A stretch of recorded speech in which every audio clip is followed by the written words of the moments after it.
operational activity? Yes, because we identify the 100,000 for the Cajun Dome as coming from city 401 money, so it's identified as a capital expenditure, and the 550 is city general fund money, which is what we call 101 money. So Greg has to demonstrate that the 100,000 is spent on capital, and if your thought was to move some of the capital money to use it for an operational expense, we can't do that, nor can Greg do that. He has to demonstrate that he has to spend the 100,000 on capital. That's what I was talking about. I'd ask Lori to verify that, because that's memory. I don't have the document in front of me, but I believe it's correct. Yes, sir. From 401. From the money dedicated to city capital, it can't be used for operations, and they have to provide documentation for our auditors, actual receipts, like we do for the jail. So 401 is city capital, and that's what the 100,000 is being funded by. And the 50,000 increase for this year, what account is that coming out of? That is coming from city general fund balance. Current year revenues, fund balance. If we don't spend it and you don't dedicate it towards anything else, it'll be in fund balance. All right. Okay, that's all I have for now.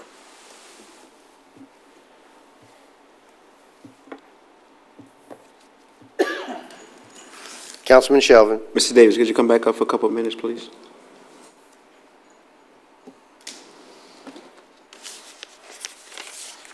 I heard you mention something about utilities. The operation or the capital dollars go towards utilities?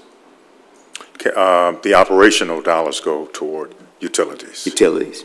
And obviously we have LUS at the Cajun Dome. Do we have fiber at the Cajun Dome or another provider? Cox. We have Cox at the Cajun Dome. Yeah, but Cox has been there for quite some time because they are a major sponsor. And for the, in exchange for paying a sponsorship fee, we have the Cox services. Whoa. Could fiber sponsor? Could fiber do some sponsorship and get the business? Well, anybody can come to the Cajun Dome and be a sponsor, absolutely. If LUS Fiber has a desire to be a sponsor, they can be a sponsor. As other businesses can be a sponsor. Do they need to be a sponsor to get the business since we're partners already with the 600,000? Well, seems like a great sponsorship right there. Well, let me put it this way. When LUS Fiber came online, Cox Communications already had the service because of their sponsorship agreement with the Cajun. How much is their sponsorship? I would be estimating, I would say it's somewhere between $20,000 and $30,000. For the year? Yeah. Or a month? For the year.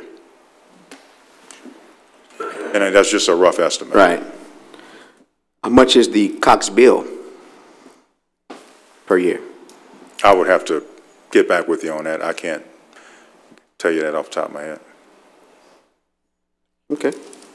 Would you estimate it to be more than 30? As I said, I don't think so, but I can certainly get that to you and to the council. Okay. How many employees does the Cajun Dome have? I would say in a given year, it could be as many as 800 employees in the total pool. 800? 800. Wow, I didn't know it had that many. That includes part-time. And, okay, that includes, how many full-time?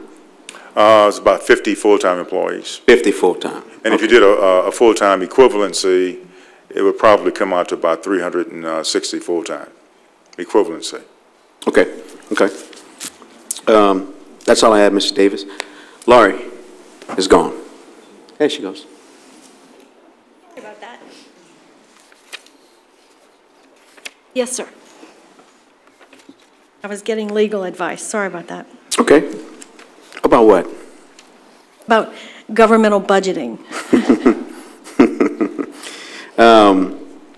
How far does your computer go back as far as years on the budget? My question is, besides the time where we had to vote, and I remember where the Cajun Dome came back and asked for more than the 500,000. I forget which year it was. But other than that, has there ever been a time where we went over that 500,000? Because I'm looking right now, in 2010, 2011 budget year, it was 456. 2011, 2012, actual right now, it's 491 as of July 20th. And then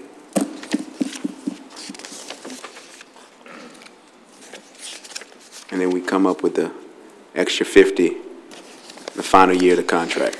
I think there was a few years ago.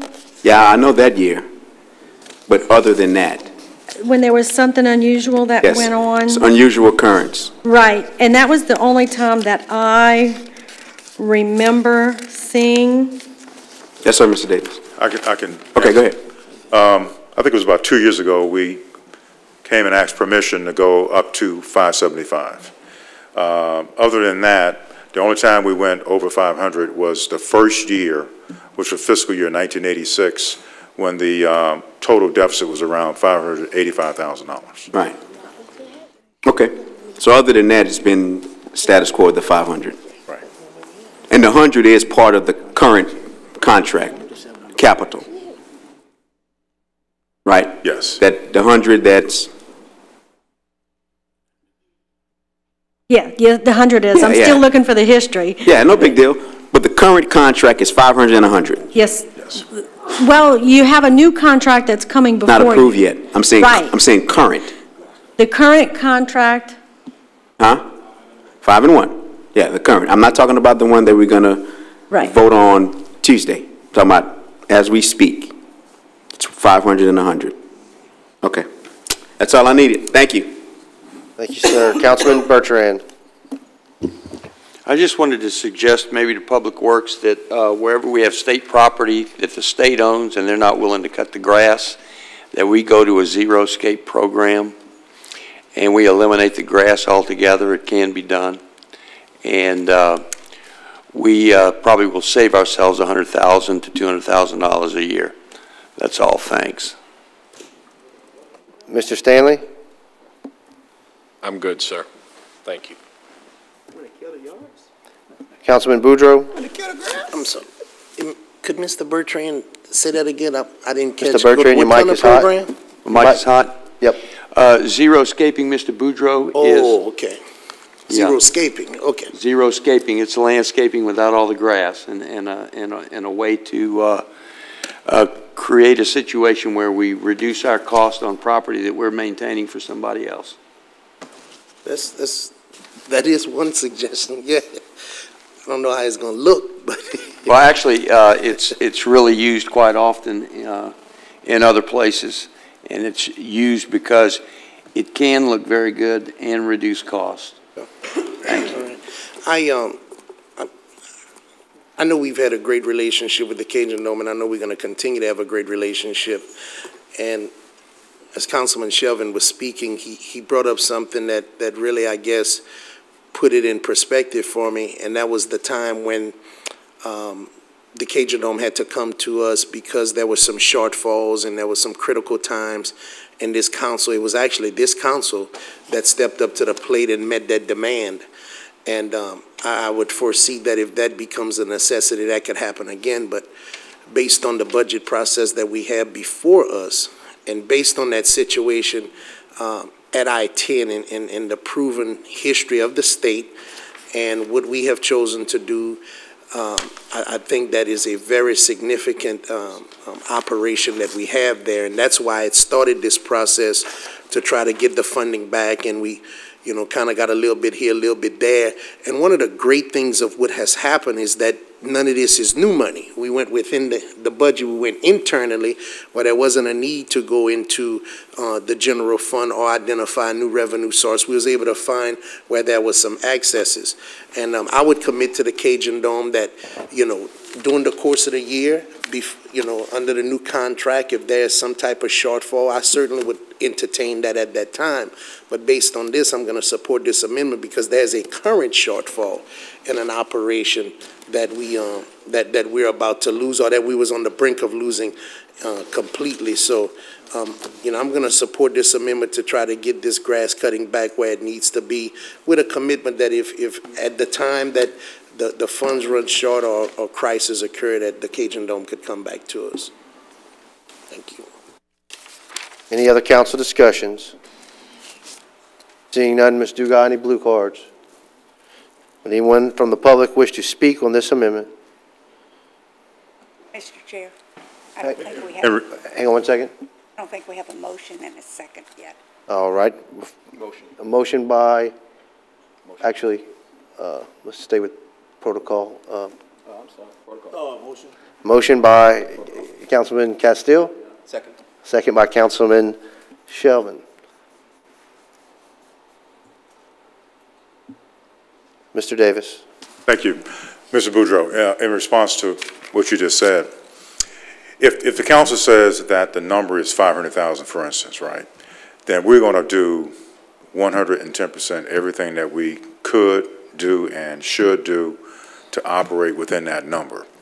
The thing that makes this very complicated to do is when you're trying to balance the need for those facilities to bring about the economic impact in the broader community versus the P&L statement that we all are trying to have at the end of the year, have a minimized operating deficit. And right now, the struggle is to keep it under $500,000. If you tell us it's $500,000, then, we're not going to even have on our radar screen the idea of coming back to the council. We're going to do everything that we can to operate within $500,000. And then what that could mean is that we would have to not be as balanced as we are now with the P&L mission and the economic development mission. And let me give you an example of what I'm talking about. Right now, the thing that has the greatest economic impact in the broader community are conventions. And the whole business of the Cajun Dome and the Convention Center is driven by the calendar. And most of the business takes place from October to May of a year, of a fiscal year. And right now, during that time frame, conventions get first shot at those dates. The university, even though they contractually have first shot at the dates, on many occasions when we've called them and said that a convention wanted to book in that time frame before they even knew what their basketball schedule was, they would defer to the convention because they too have been supportive of the economic mission. To the extent that we are more focused on the P&L mission, and if the number is $500,000, then we will have to maybe regroup as a management team, as an organization, and come up with a new model for operation that could have it be more profit driven. And what that would mean is this: you would go after the concerts, you would go after the spectator events, the major tours, because that's where the money is made. You don't make a lot of money on conventions. You don't make a lot of money on weddings. You don't make a lot of money on Mardi Gras events. I mean, the money is made on the major tours that are traveling around the country. And they don't book until maybe 4 to 6 months out. And so if you're given a convention that is booking 18 months to 2 years out, if you give them preferential on the dates, then that means you could potentially not get the major tour business. And that's an example of what I mean when we would have to regroup and take another look at how we'll work in the calendar so that we don't have the possibility of interfering with something that has such a major impact on the profit side of the business and a lesser of an impact on the economic side of the business, the economic impact side of the business. So I just wanted to say that, if the number is 500,000, then we're going to do everything that we can not to come back to you and ask for more money. Hang on, Mr. Davis. Hang on one second. Mr. Durel. Thank you. Greg, I think much of what you're referring to, the council may not be aware of because it's vague in my mind, but I remember before I ever even got in office, which was obviously pre-2004, you stood up here one night probably for a budget discussion, and the discussion came from that council at that time, and you got direction from that council because they had a choice to make. Y'all gave them a choice. Do you want us to be a profitable operation, or do you want our mission to be economic development? And the piece that you're talking about being profitable, I think was pretty clear to everybody. But what's missing in the economic development side is when you have conventions, and one that pops in my mind is LAGCO, where 14,000 people come here from actually all over the world and stay here for several days, spend a lot of money in our hotels, in our restaurants, whereas a concert, people drive in from a much smaller area and drive back home, maybe eat, maybe not, and maybe most of them don't stay at hotels or anything like that. So the economic impact on the community, of course, brings a lot of tax dollars into this government, as well as to the school system and the sheriff's office and others. And so I just want to make sure the council understands that's the trade-off, is that what you're trading off is the Cajun Dome can run with less money, but you also, as was pointed out recently, is that the Cajun Dome's first name was the Lafayette Civic Center. And when you're making it available for Mardi Gras events that are not really profitable for the Cajun Dome, you're providing a civic activity that may be under the wrong circumstances, or whatever the circumstances happen to be, you may have to quit doing that, which has an effect, obviously, on the civic ability of the Cajun Dome. Is that kind of absolutely the issue? That's correct.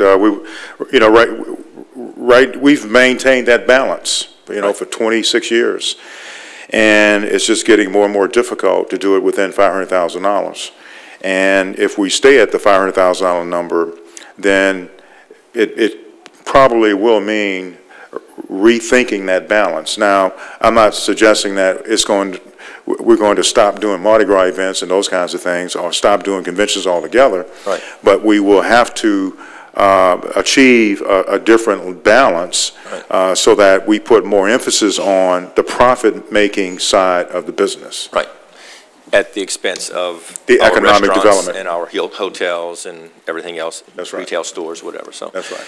That's the issue. And the point is, you actually got a vote from a council back then giving you direction to operate more on the basis of economic development for the whole community rather than being profitable for the Cajun Dome. That's correct. And so the $500,000 is basically what it costs us to have a civic center, in addition to a basketball arena and other things. That's correct. A great example would be the Pete Mack Assembly Center at LSU. LSU owns the facility, just like UL owns the Cajun Dome and the Convention Center. They choose not to have that facility be an economic driver for the East Baton Rouge region. Right. It is primarily something that's there for LSU and LSU only. Our university has decided to have these assets, which in today's market would cost about $220 million to replace. They have chosen to let these assets have an economic impact and also available for civic reasons and to enhance the entertainment quality of life. All of those things is what the university has decided to do with the assets that it owns versus what LSU is doing. Right. Okay. Thank you. Hang on, Mr. Davis. Councilman Boudreaux. Yeah, I mean, he could stay. I don't want him to stand up all night. But, I think Joy is correct and you're correct. And it's just one of those unfortunate situations where it's about available dollars. We've had a couple other examples similar to the Cajun Dome. A number of people have started championing the argument of, the jail that we currently operate, the millage that we have to operate it, the funds that are available in simple terms was for a one-story building. Now we have a 4 or 5-story building. We Parks and Recreation. I think somebody said the millage that was available, you know, when parks first started, and now we have I don't know how many acres of lands and 9 or 10 recreational centers. At the end of the day, it's about the dollar. I certainly would love to see us do many, many more things, not only just for the Cajun Dome, but there are other services and operations and necessities that people have come with. Sometimes it just takes a hard line, and I know you've had to do it within your own budget. Sometimes it's some objectives you would like to meet, it's some aspirations that we can have, but it's just not the time right now. And I've had to restrain myself, and someone talked about the number of general amendments that I brought up. It's simply because a council member have to offer it. The general amendments wasn't for me. Most of them were things like police department and this grass cutting thing. These were all global type things for the entire city, the entire parish. But believe you me, there were a number of issues that I would have liked to see that I've had to restrain myself because of those same budgetary woes. So for me to now open up and give somewhere else would be a problem for me. We have some internal things, some internal operations that I would like to see done different, like this grass cutting. This thing that we're trying to reinstate was zeroed out. It was going to go away completely. So that means the state wasn't going to do it. We have chosen not to do it. And my question to people was, what would North Lafayette or Upper Lafayette, however somebody refers to, what would it look like then? Would it go back to the day of old? So it's sometimes when we have these discussions, people look at it and they think it's about the facility, the individual. It's not about that. For me, it's about this book in front of me and what we can and cannot do, what we can afford and not afford to do.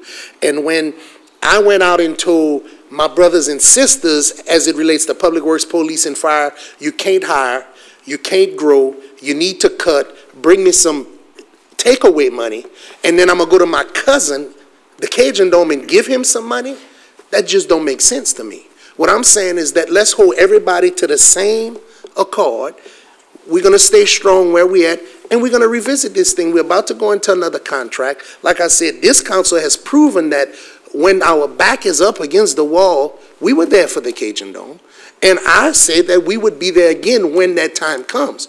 Everybody's in hard times now. Nobody is drowning. Everybody's just struggling to swim, but nobody's drowning yet. Somebody start drowning, we're going to save them. Okay? But we've had to tell a lot of people no. Some people were told no before the review started. Some people was told no during the review. Some people are being told no now at adoption. So that's not new. It's not about an individual, a place, or a thing. It's about this book right here that we're trying to get right and move forward the best product. So I'm committed to help, and I want you to know that if I could do something, but again, as it relates to these dollars and the economic impact versus the profit impact, you know, going out and securing the concerts over the neighborhood, family-friendly, local type event type stuff, I understand that. And if we have to create a balance or regroup, so be it. But we are doing that in every other department. We've had to do the same thing. Regroup, relook, wait, hold, staying strong, draw the line, everywhere else. And now it's kind of like, oh, but here you go. So that's where I'm at with it. I wanted you to know that. And just to echo, I understand the profit as opposed to the economic impact. But, you know, when we were talking about the horse farm, somebody asked, well, who's going to cut the grass? Because we couldn't back on grass cutting in many places. And, you know, I want to know who's going to cut the grass. If we're going to start cutting grass somewhere else and we're going to stop cutting grass, I'm going to have a problem with that. Okay? And it was said that the people who wanted the horse farm, I'm sure they're well off enough, they have tractors. Well, I would say that if the hotels and the eateries, the taxes that they're paying to this government is one thing, maybe we need to approach, and I don't know if Bruce is here, maybe the chamber could help us with something. They're always willing to step up and see how can the business community of Lafayette make a greater contribution to the dome directly, as opposed through by way of sales taxes through this government. I don't know. We might have to think outside the box or throw the box all the way together on this one. If economic impact is going to be the driving force, it can't just be from the sales taxes collected and then given back. I mean, Dee just said it. We're going to give you money to give back to us, basically, is what's happening. It's not as if we're really giving you a whole lot. We paying your utility bill for you, according to what was said. And a Cox bill. So it's just a hard time right now, and I'm glad you said that y'all gonna work with 500 if that is the final decision of this council. And just know that in the event that it gets so bad and it's like we talking about closing doors, cutting off lights, come see us, okay? Thank you. Thank you, sir. Thank you. Any other speakers?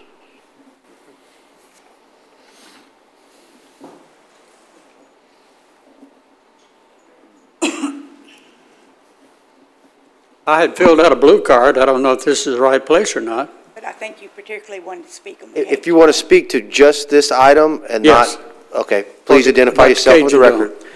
Okay, my name is Ray Green, and I live in District 6, and I'm representing the Citizens Committee to Cut Spending. Gentlemen, I'm a little confused, and from listening to the conversations, I don't seem to be the only one that's confused. I don't know what kind of price we're talking about. I don't know we're talking about 500,000, 600,000, 650, or whatever you need, or whatever. In view of looking at some of the headlines in the paper, LCG faces $5 million shortfall. That's interesting.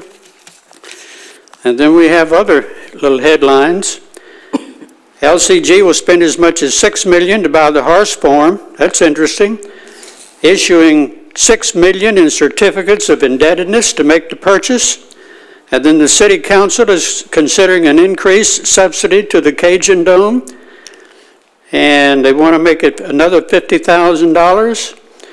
And then we find out that the University of Louisiana actually owns the Cajun Dome. That's interesting. More confusion. Let's face it, people. Adding $500,000 or increasing $50,000 to the X amount of dollars, let's just call it X amount because nobody seems to know what it is. It doesn't make much sense to me. Then I see where Mr. Durel had an article in the paper where it says he needs to revamp the LCG situation. Well, I think so. I agree. I think it's about time. Picture this, gentlemen. Let's picture a gigantic hole, something like what they call it where the ground starts sinking in, a sinkhole. Right. Let's picture one of these. And we've got a man standing there pitching $1,000 bills into it. And he's got a big stack of them. Whether it's 500,000 of them or 600,000 or 650.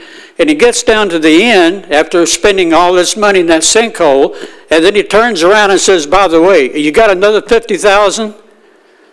Will somebody explain to me how that makes common sense? I mean, I admit that I'm not too smart, but that doesn't make much sense to me. For the past 25 or 26 years, we've been donating $650,000 or $600,000. That's over $13 million. That's a lot of money. You can do a lot of grass cutting. You can fix a lot of ditches. You can fix a lot of things that need to be fixed for $13 million, especially since we don't even own it. My big question is, where does the owner come in? Where does the university come in? They own it. If you or I needed money and we didn't have it, what would we do? Wouldn't we have to sell something that we own?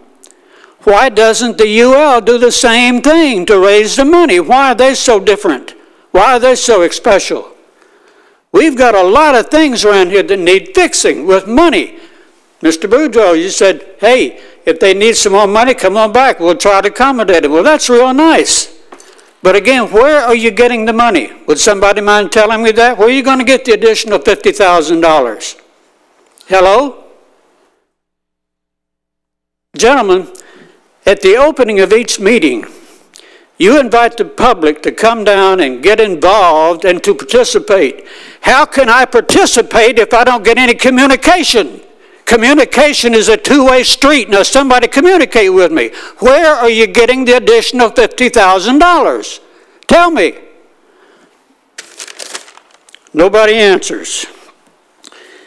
Well, I'm trying to get involved, but I'm not getting any help, not getting any communication. Does this mean that you're being hypocritical? You ask for somebody to get involved. You ask for participation.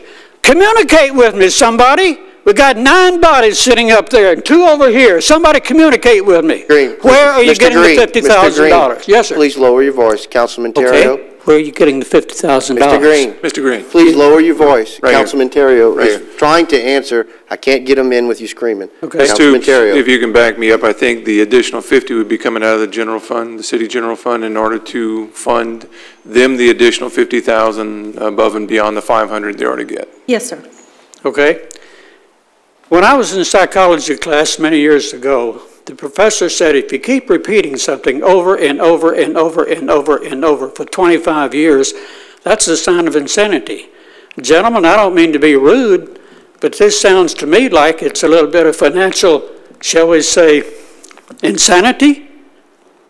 Doesn't make any sense. And I would appreciate if somebody would give me some more answers. No offense intended, gentlemen, but it seems like that it's a little bit of financial insanity. I'm all for the Cajun Dome, but I'm also for somebody who owns the darn thing to pay for it. Am I unreasonable? Thank you very much. Thank you, sir. Any other? Councilman Boudreaux. Thank you. Typically I don't answer questions until a speaker is finished because there may be multiple questions, but I think one too many things might have been said, and I'm not going to sit back. I don't think this is financial insanity. I think that there is a return on the money that has been given to the Dome over the years. That's why it's been here so long. That's why we've had the events we've had. But at the same time, as a councilman, what I consider to be a fiscally responsible councilman is that you could draw a line from time to time. You could say right now it's not good, or you could one day say it's good again, because when things are flourishing, well, then you could do more. Now, some people are going to disagree with that because some people just have such conservative principles, they won't spend money on anything, okay? That's not what we hear. When I say that you could come back, if such a time where we have the threat of doors closing, lights going off, or totally losing the building, like there are many buildings in this city right now that are unoccupied and unused, well, then you're taking this thing to another level, a situation of desperation where you have to act. I don't think we're at that point now. That's why I'm asking Mr. Davis, that's why I'm asking the Cajun Dome to just draw the line and stand strong where you are. And if there's a time where this government could do more, well, then there's a chance that I may support it, there's a chance that I may not. But I don't think this is financial insanity if we could compile a list of benefits that the Cajun Dome have bought. That's beside the point. I understand what was said earlier as it relates to a previous council sent a message to be more of an economic impact engine as opposed to a for-profit facility where all you do is go at the big profits. That's a choice that a government made, other leaders made. So, you know, we are where we are. And like I said, I've stated my position on what I'm going to do this year. Next year, that could be different. In past years, it has been different. This is where we at this year, right here, right now. And my invitation for the Dome to come back is I would not support seeing the doors closed. I haven't heard anything about door closure. I would not want to see the lights out. I haven't heard anything about the lights going out. I've heard that we've operated at this point for 25 years and it's very tight. We're going to continue to try to do our best, but this is what we're up against, okay? So sometimes we just got to stand strong, and that's what I'm asking for right now. It's just for everybody to stand strong like we've asked every other single department that has come before us who had wish lists of things that they did not get. And that's just how it is. Anybody else from the public would like to discuss this item, please come forward.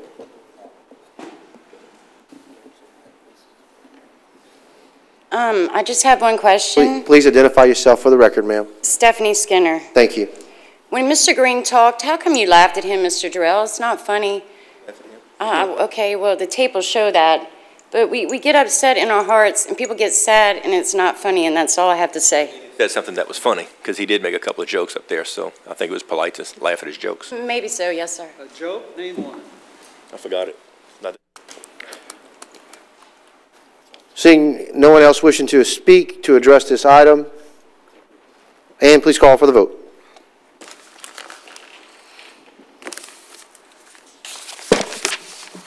District 6? Yes. District 7? No. District 7? No. District 8? No. District 9? Yes. District 1? Yes. District 2? Yes. District 3? Yes. District 4? Yes. District 5? Yes. Approved.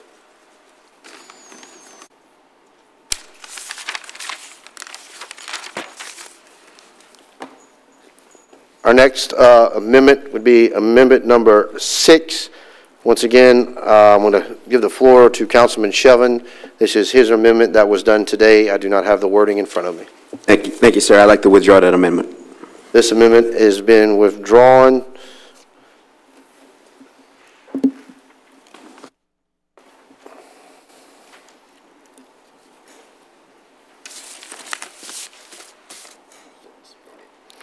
Need to call for the vote on the ordinance as amended. You have several speakers. Hang on, I'm sorry. I thought they would come individually. Blue cards for the ordinance as a whole. Dale Brasso.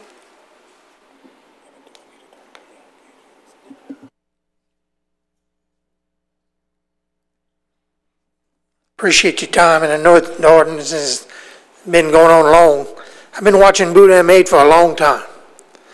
And casing's getting kind of thin. You need to lighten up the load, you need to tighten up your belt, and you need to make a budget that's going to represent the city, parish of Lafayette. That's all I got to say. Thank you, sir. Councilman Terrio. Okay. Looks like we need to have some additional discussion. If you don't mind, I want to revisit the allocation schedule that was brought up earlier.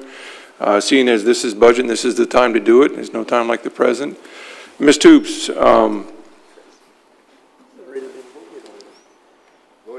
if you don't mind, can you tell us by the council voting against the allocation that was given to us, presented to us, what in effect does that do? You voted against the completed final allocation from MGT, so that leaves the allocation in the budget as proposed and advertised. So I can tell you now, and I made it clear in my comments when I was discussing it with Mr. Durel, that I believe that the allocation should have stayed the way it was in the original budget, not talking about the 5446 one that was stated earlier. I don't think you would have parish councilmen, all of them, with the understanding that by voting against the cost allocation, that there would be increase in the amount of money that the people in the unincorporated would have to pay. In doing so, at least everybody knows me. I'm not going to speak for the other councilmen. I'm one of those conservative councilmen that Mr. Boudreau talks about that really doesn't like to spend a lot of money, okay? So what you're saying here is that the cost allocations that we initially had, and I have them right here from MGT, this was what we were voting on tonight to keep them as if you wanted me to here. replace what was in the budget book with that. Then that's what the vote was going to be. So by the council voting against replacing it with this, which actually was in some circumstances 5446 for some of them, and then the regular allocations for all the rest. Are you saying that every single allocation now is 5446? Whatever was in the book, and it's not everyone was not 5446, but there was a lot more 5446s than what MGT proposed. Do you know which ones those are? I know particularly my office was went from 5446 to 80-something 13, but it's throughout the allocation schedule. Because again, my whole point here was that I was supporting the previous allocations, like I said, that Maximus had, and not the new ones. So with that said, this will need to be brought up. Can this be brought, well, let me bring Mr. Hebert in here. Mr. Hebert, can this be brought up for a vote by the council that brings it back to the administration's allocation schedule that this one has instead of the 5446? Am I on? Yes, sir. Your mic is hot. It could be done tonight through the procedural mechanism of a motion to reconsider. Yes. Which, although you typically don't operate by Robert's rules, I mean, this would be what Robert's rules would say, that whoever voted on the prevailing side, which is whoever voted no, in this instance, could bring the motion. It requires a second and majority vote, and that would just be on the question of whether it should come back up. And then there would have to be some discussion about what exactly would replace what's already been voted on. So you would need 2 votes for that. Basically, the first one would be just a motion to reconsider. So after that would be done, then there would be another vote, again, basically on the original allocation, and if it were to pass this time, then it would revert to the original allocation.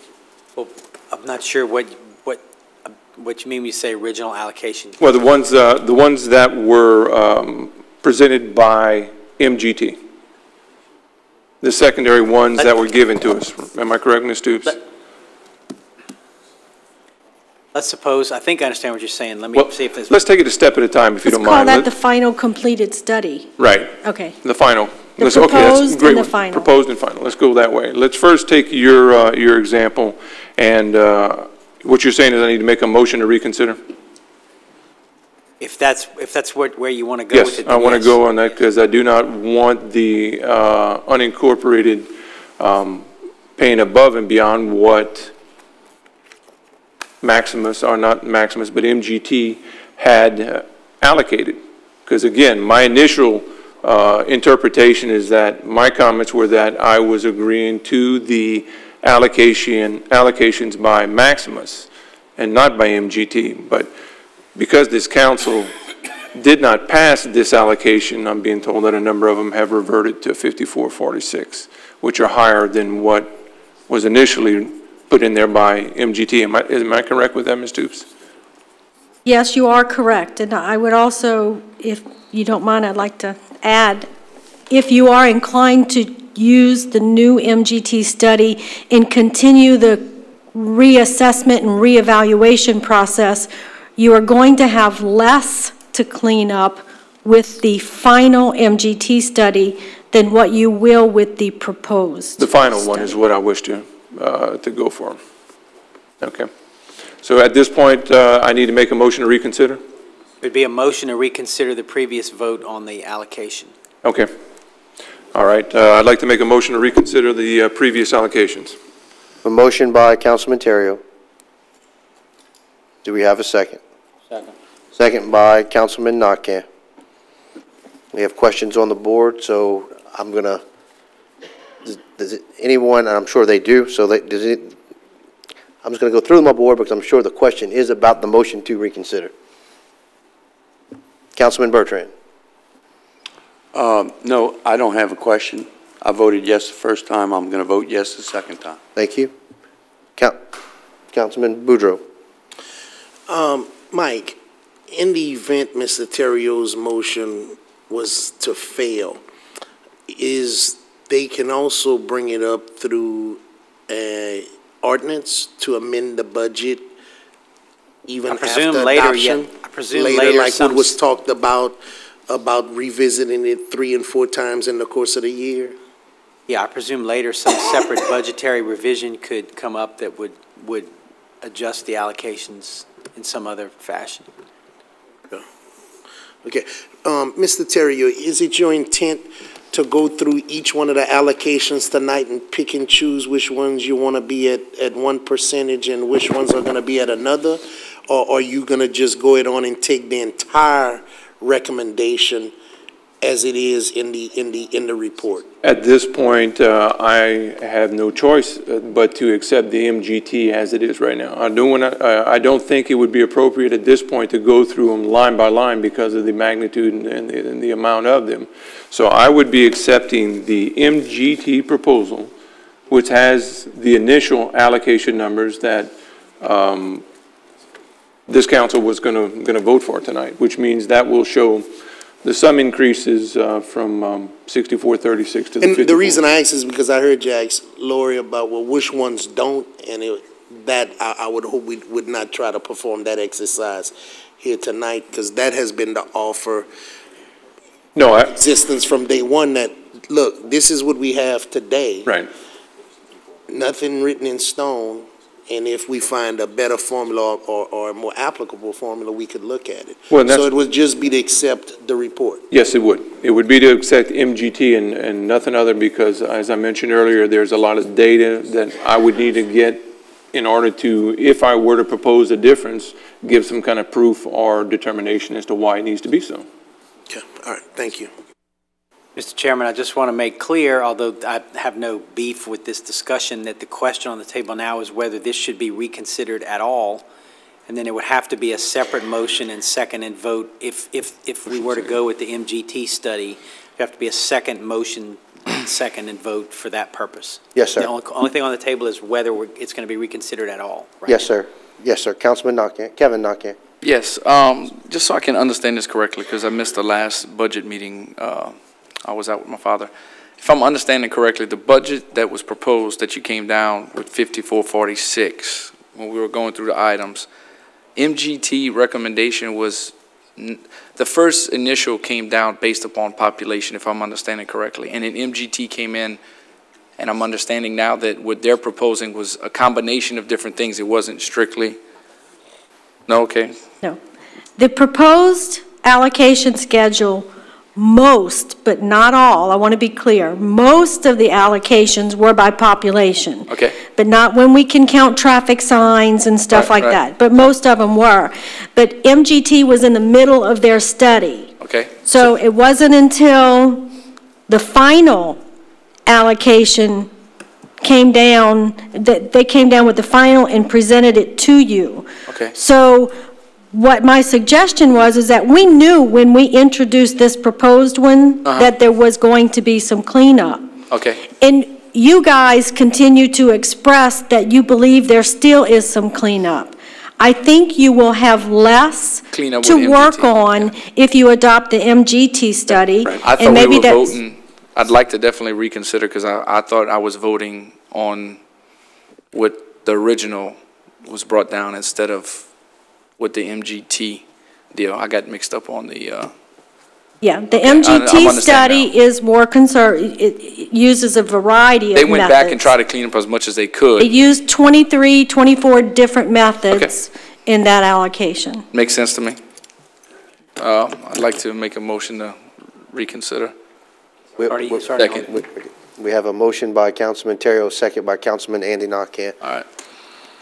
Councilman Boudreaux. I just, for the guys from the parish, look, if y'all just follow the lead of the guys from the city, y'all won't have any problem at all. Y'all just, if y'all just start listening,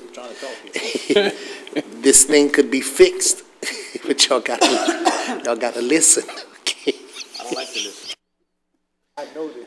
Any other council discussion on the motion to reconsider? Seeing none, anyone? Let's call for the vote to reconsider. Ms. Stoops? I just want to add, because we are coming back with a council amendment, I want to remind you that when MGT presented the study, they did tell you that the insurance line item wasn't final. So just, everything's final, but the insurance line item, we're going to vote on it, hopefully as it is now, and that will follow next month. You mentioned there were going to be some I don't want you to ask adjustments me next month, well, why didn't you tell me this? I just want to remind you, we discussed it in the past, and it is ready, and it'll be before you shortly. I'm sorry. And please call for the vote on the motion to reconsider. District 7? Sure, yes. District 8? Yes. District 9? Yes. District 1? Yes. District 2? Yes. District 3? No. District 4? Yes. District 5? Yes. District 6? Yes. Motion is approved. Of course you did.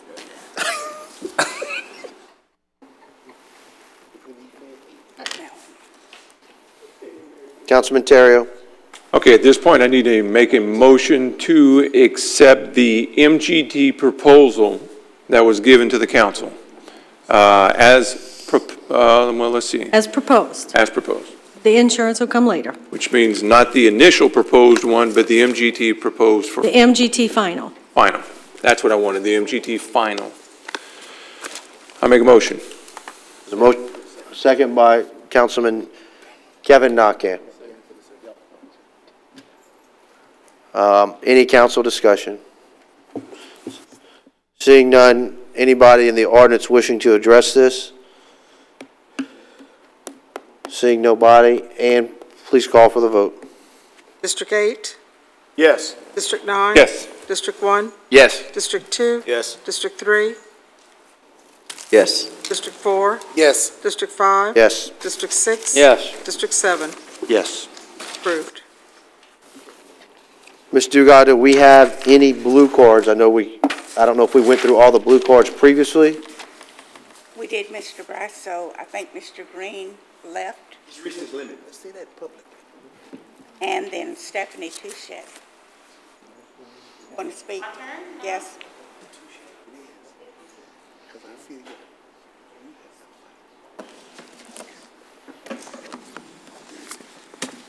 No other speakers?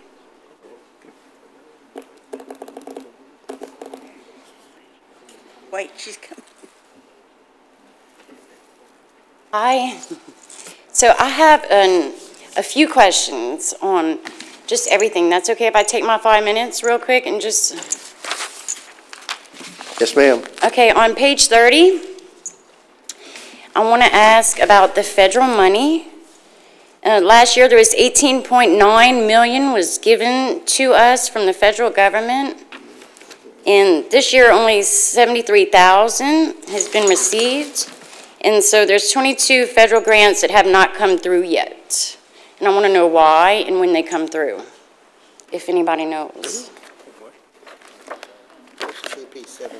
Ma'am, I know I cannot answer that question for you right now. That's fine. What I could do is if you can get with our clerk. Okay. And I'd be more than happy to do that research. Sure. But I definitely do Yes, not sir. have the answer to that. Okay, that's perfect. Also,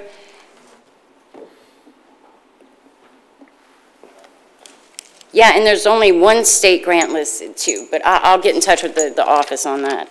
Investments.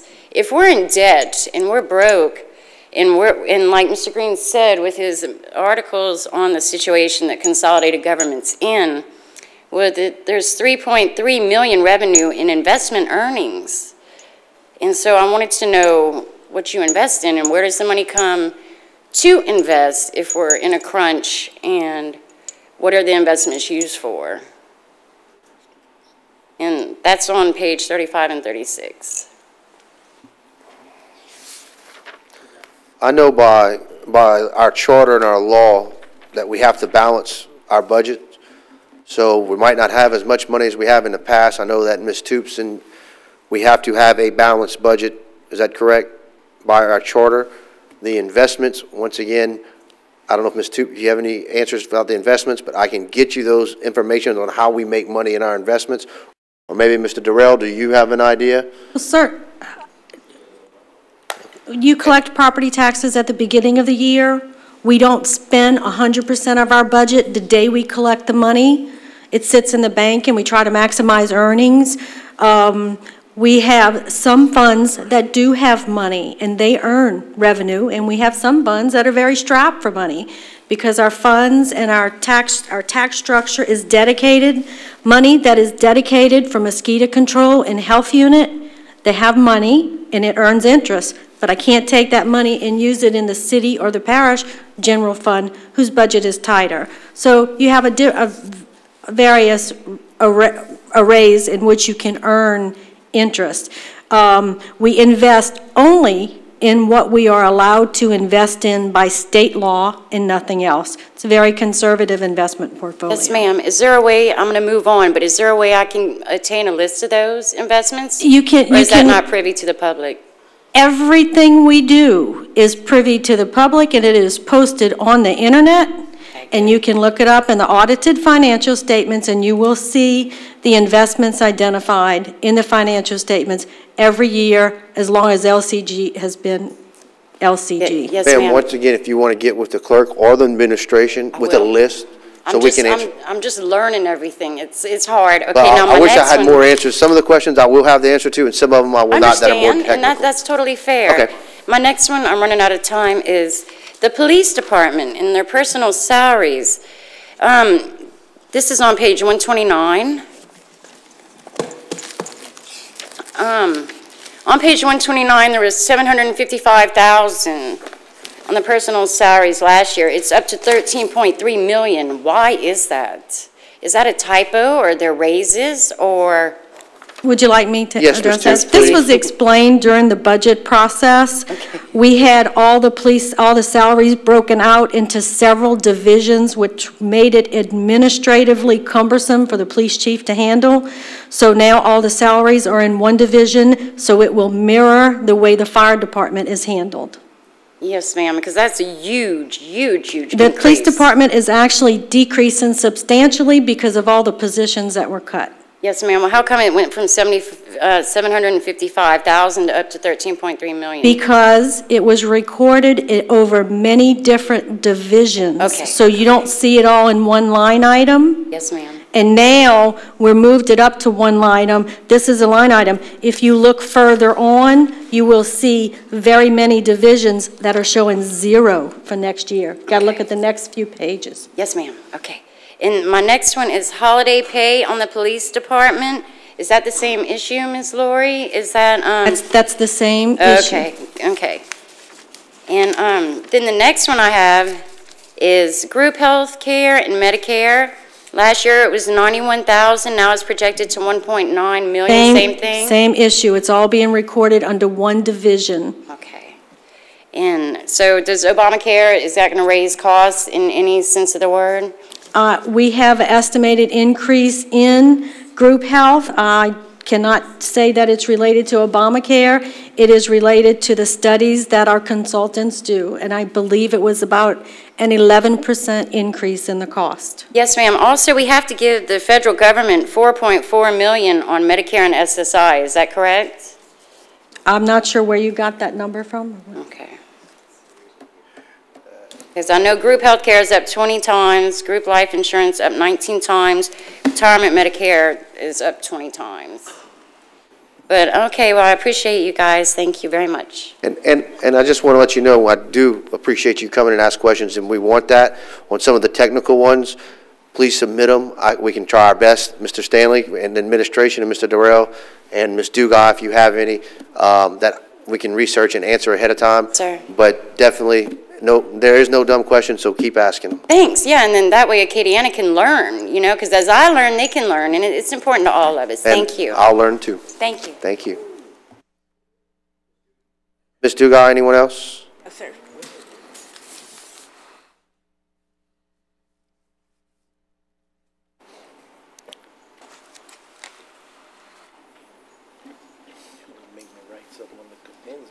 Councilman Shelvin? Yes, sir. Need a call. We ready to call for the vote for the ordinance as amended from the LPUA. District 6, Yes. District 7, Yes. District 8, Yes. District 3, Yes. District 4. Yes. Approved. Any call for the vote for the council as amended? 9, What was that, District 9? yes. No. Nope. District 1, Yes. District 2, Yes. District 3, Yes. District 4, Yes. District 5, Yes. District 6. Yes. District 7, Yes. District 8. Yes. Approved.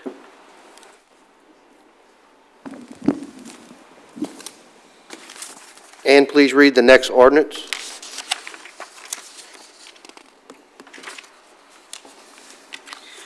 Ordinance 160, 2012, an ordinance of the Lafayette City Parish Council and the Lafayette Public Utilities Authority adopting a 5-year capital improvement budget for the Lafayette City Parish Consolidated Government commencing with fiscal year 2012-2013.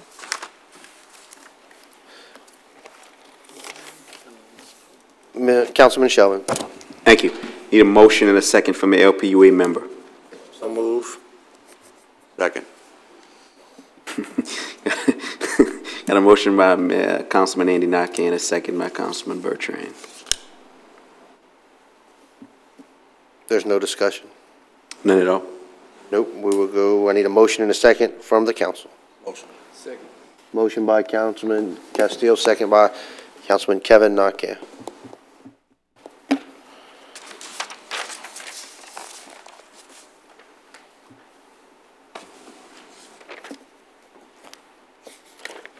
General amendments, Councilman Shelvin. Yes, I need a motion and a second to approve the general amendments. Motion by Councilman Patan. Second. Second by Councilman Andy Nakka. Any discussion? Seeing none. Any blue cards? No, sir. None? Could you call for the vote, please, Ann? District 7, Yes. District 8, Yes. District 3, Yes. District 4, Yes. District 6. Yes. Approved.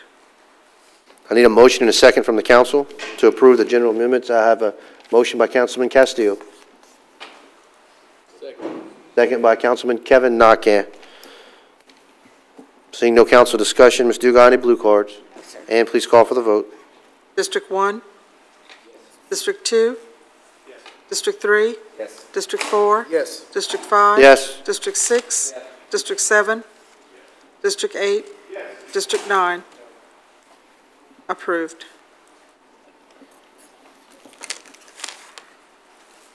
Recognize Councilman Shelvin to call for the vote on the ordinance as amended.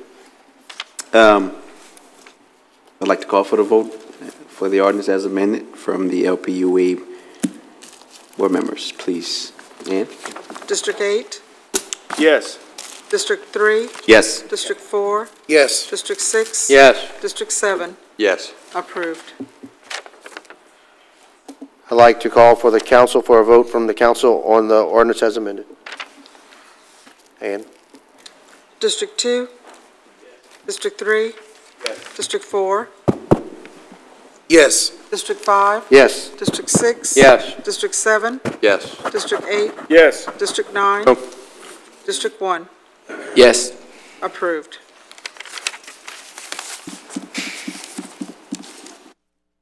And please read the next ordinance.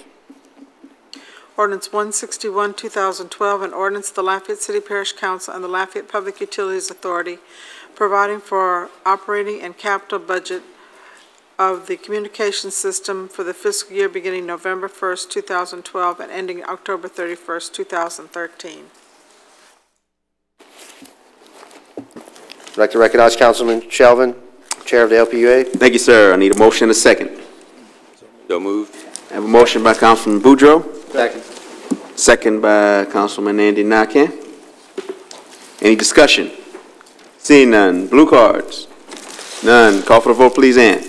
District 3, Yes. District 4, Yes. District 5, I'm sorry, District 6. Yes. District 7, Yes. District 8. Yes. Approved. Need a motion and a second from the council? Motion by Councilman Bertrand. Second by Councilman Castillo. Seeing no council discussion, Ms. Dugan, any blue cards? And please call for the vote.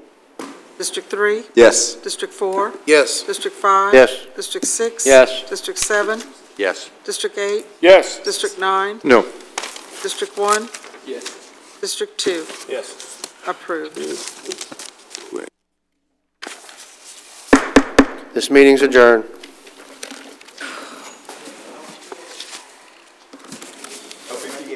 I'd like to call to order and convene the LPPA, Lafayette Public Power Authority. This is a public hearing. Anyone wanting to address the council, there are blue sheets in the foyer. The 5-minute rule will be in effect. And please read the ordinance. Ordinance LPPA 224, an ordinance of the Lafayette Public Power Authority adopting an operating and capital budget of revenues and expenditures for the Lafayette, Louisiana Public Power Authority for the fiscal year beginning November 1st, 2012 and ending October 31st, 2013. Have a motion by Councilman Bertrand. A second by Councilman Andy Nakka. Seeing no council discussion, Ms. Dugan, blue cards. And call for the vote.